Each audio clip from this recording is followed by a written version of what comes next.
saasi soo fiirnay ay baahanaan aaminsan darkiisa shalay gabadh afduuban oo u dhalay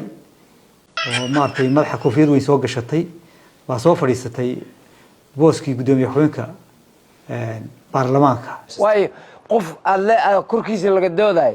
oo waa xanuunsantahay la leeyahay oo aan hadlayn oo isoo fiirnay bas saasi soo fiirnay yani heerkaas ayuu marayaa qof xasaanad leh oo jooga booskiisa in qof la soo fadhiisiyo halkaas uu marayaa gudoomiye Sacdiye hadda iideed waxay awoodaa waa daqiiqad waa second inay furto oo xataa ay furin furuurteeda ka hoos mariso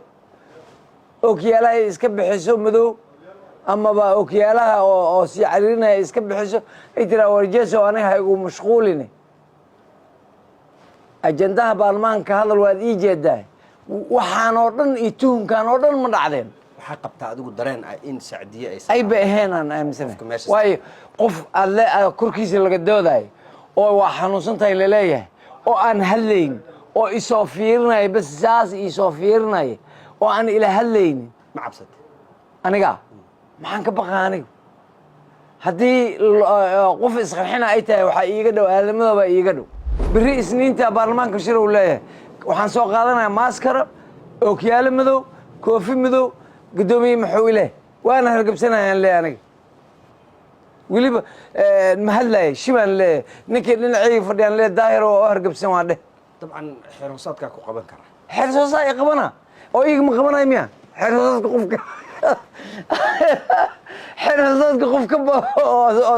beriyaala male waa qabana saaxiibkay ninkii igu badan oo agtayda fadhiyo oo saaxiibka aan ahayn le saaxiibow dhageystay shalayaan ka jawaabay daahir oo xanuunsan oo hargab hay waayde aniga ilaa hadda ma aaminsan sidii loogu dooday korkeeda ayaa baarlamaanka isku xirmay oo iska baxday ayuu sidii ugu xiray laakiin wajiga marka laga soo tago dabcan gudoomiyaha muddo 4 sano ku dhow hadda iyo ka horba baarlamaanka ay ku jirtay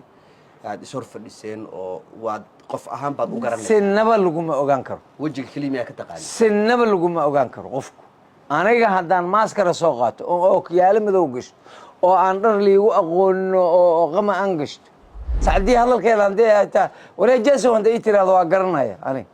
ma hadlayso waa ifiirnay ma hadlayso waa eegaysaa bas hay